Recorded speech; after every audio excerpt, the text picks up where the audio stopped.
اور ساتھ ساتھ یہاں اہم بات یہ ہے کہ جب 16 فروری کو نواز شریف کا پاسپورٹ ایکسپائر ہو جائے گا، ختم ہو جائے گا، تو اس کے بعد بھی وہ وہاں پر قیام کر سکتے ہیں۔ تو یہ جو خفیہ خط ہے اس نے عمران خان کے لیے مطلب نیندیں حرام کر دی ہیں، عمران خان کو بے چین کر دیا، اور عمران خان ہر انٹرویو میں جب بھی ان سے یہ سوال ہوتا ہے کہ نواز شریف کو واپس کب لے کر آئیں گے، کیونکہ آپ نے کہا تھا کہ بھائی میں تو برطانیہ کے وزیر اعظم سے بات کروں گا، تو اب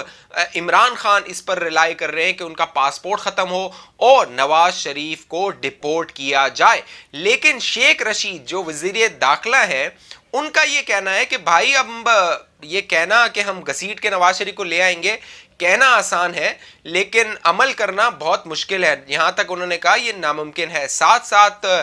شیخ رشید نے یہ کہا کہ ہم اسحاق ڈار کو واپس نہیں لے کے آئے تو نواز شریف کو واپس لانا یہ شاید بڑا بول ہوگا۔ تو اس حوالے سے تو یہ حکومت ایکسپوز ہو گئی ہے کہ نواز شریف کی واپسی کے حوالے سے اب برطانیہ نے بڑا بیان دے دیا ہے، ایک بڑا خط لکھ دیا اور اپنی پالیسی واضح کر دی ہے۔ ساتھ ساتھ میں اپنی متعدد ویڈیوز میں آپ کو بتا چکا ہوں، 2 سے 3 ویڈیوز میں نے بنائی تھیں جس میں نے آپ کو بتایا تھا کہ سعودی عرب نواز شریف کو کہہ رہا ہے، شاہ سلمان نے نواز شریف کو دعوت دی تھی کہ وہ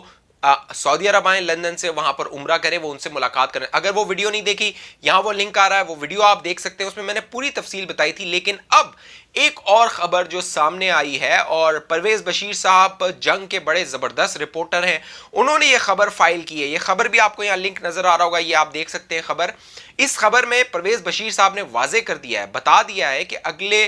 2 ہفتے میں نواز شریف سعودی عرب کا سفر کر سکتے ہیں، وہاں پر وہ شاہ سلمان سے ملاقات کر سکتے ہیں، کیونکہ شاہ سلمان انہیں بار بار دعوت دے رہے ہیں، اور بہت ممکن ہے، یہ بھی میں نے اپنی ویڈیوز میں بتایا تھا کہ نواز شریف سعودی عرب ضرور جائیں گے، لیکن وہ برطانیہ واپس آ جائیں گے، کیونکہ جو قانونی مشیران ہے، قانونی ٹیم ہے نواز شریف کی، اس نے بتایا کہ آپ کو برطانیہ رہنے میں کوئی مشکل نہیں ہے، آپ یہاں رہیں، جب تک رہنا چاہتے ہیں آپ رہیں، برطانیہ آپ کے حقوق کا تحفظ کرے گا۔ تو یہ تو بری خبریں ہیں اس حکومت کے لیے، کیونکہ یہ حکومت جو چل رہی ہے پچھلے 2.5 سال سے صرف پروپیگنڈے پہ چل رہی ہے، صرف بیانات پہ چل رہی ہے، صرف میڈیا کا منہ بند کرایا ہوا ہے، سوشل میڈیا پہ کچھ لوگ اپنے بٹھائے ہوئے کہ وہ پروپیگنڈا کرتے رہیں، حقیقت نہ بتائیں۔ ہم اس چینل پہ آپ کو حقیقت بتاتے ہیں، فیکٹس بتاتے ہیں، اور اگر کسی فیکٹس کو آپ کو مجھے چیلنج کرنا ہے، آپ مجھے چیلنج کیجئے، میں اس کا ڈاکومنٹ آپ کو دکھاؤں گا، اس کی جو فیکٹ ہوگا، حقیقت ہوگی، وہ میں آپ کو اس کا لنک دے دوں گا، ایک ایک ڈاکومنٹ میں آپ کو دوں گا۔ ساتھ ساتھ اب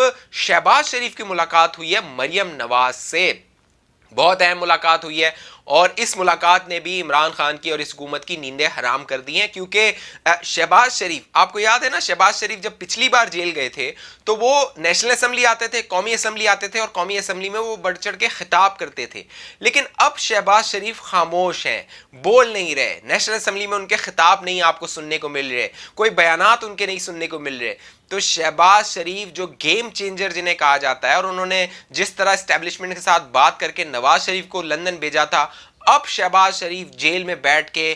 گیم چینج کرنے کا پلان بنا رہے ہیں۔ اور یہ جو ملاقات ہوئی ہے مریم نواز کی شہباز شریف کے ساتھ، اس میں بہت اہم پیغام شہباز شریف نے دیا ہے۔ باقاعدہ شہباز شریف نے بتایا کہ جیل میں ان کی کن لوگوں کے ساتھ ملاقاتیں ہو رہی ہیں، انہیں کیا کیا آفر کی جا رہی ہیں۔ شہباز شریف کو یہاں تک آفر کی گئی کہ اگر وہ وزیر اعظم بننا چاہتے ہیں تو انہیں وزیر اعظم بنایا جا سکتا ہے، لیکن شہباز شریف کا آگے سے یہ کہنا تھا اب اتنا کباڑا ہو گیا ہے پچھلے 2.5 سال میں، اب اس کباڑے کا ملبہ اٹھانے کے لیے ہم حکمرانی کریں، یہ کیسے ممکن ہو سکتا ہے۔ تو اب یہ ڈیڈ لاک ہے، اب بات چیت آگے بڑھ رہی ہے، لیکن مریم نواز کو اس حوالے سے بتایا گیا ہے، حکومت کی آفر بھی کی گئی ہے شہباز شریف کو، لیکن نواز شریف نے اس حوالے سے انکار کر دیا ہے۔ نواز شریف کی خواہش ہے کہ الیکشنز ہوں، صاف شفاف الیکشنز ہوں، اور پھر جو پارٹی اقتدار میں آتی ہے، جس کو عوام منتخب کرتی ہے،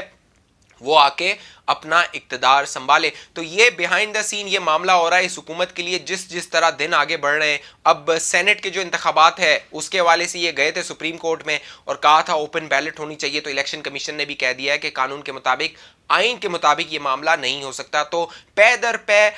سپکی کا سامنا کرنا پڑ رہا ہے اس حکومت کو، امبیرسمنٹ کا سامنا کرنا پڑا ہے اس حکومت کو، اور آنے والے دن بس یہ پروپیگنڈا کریں گے، جھوٹ بولیں گے، جھوٹ اتنا بولو، اس حکومت کا موٹو ہے جھوٹ اتنا بولو کہ وہ سچ لگنے لگے، لیکن ہم ایسا ہونے نہیں دیں گے، ہم آپ کو خبر کی حقیقت بتائیں گے۔ تو ابھی تک آپ نے ہمارا یوٹیوب چینل سبسکرائب نہیں کیا تو اس کو سبسکرائب کر لیجئے، بیل آئیکن کا بٹن ہے اس کو کلک کیجئے تاکہ نوٹیفیکیشن آپ کے پاس آ جائے، اور اگر فیس بک پہ یہ ویڈیو دیکھ رہے ہیں تو ہمارے پیج کو لائک کیجئے، فالو کیجئے، اس ویڈیو کو فیس بک پہ شیئر کر دیجئے، اور واٹس ایپ گروپ جوائن کرنا چاہتے ہیں تو وہ بھی ہمارا جوائن کر سکتے ہیں۔ مجھے اجازت دیجئے، اپنا بہت خیال رکھیے گا۔ پاکستان زندہ باد۔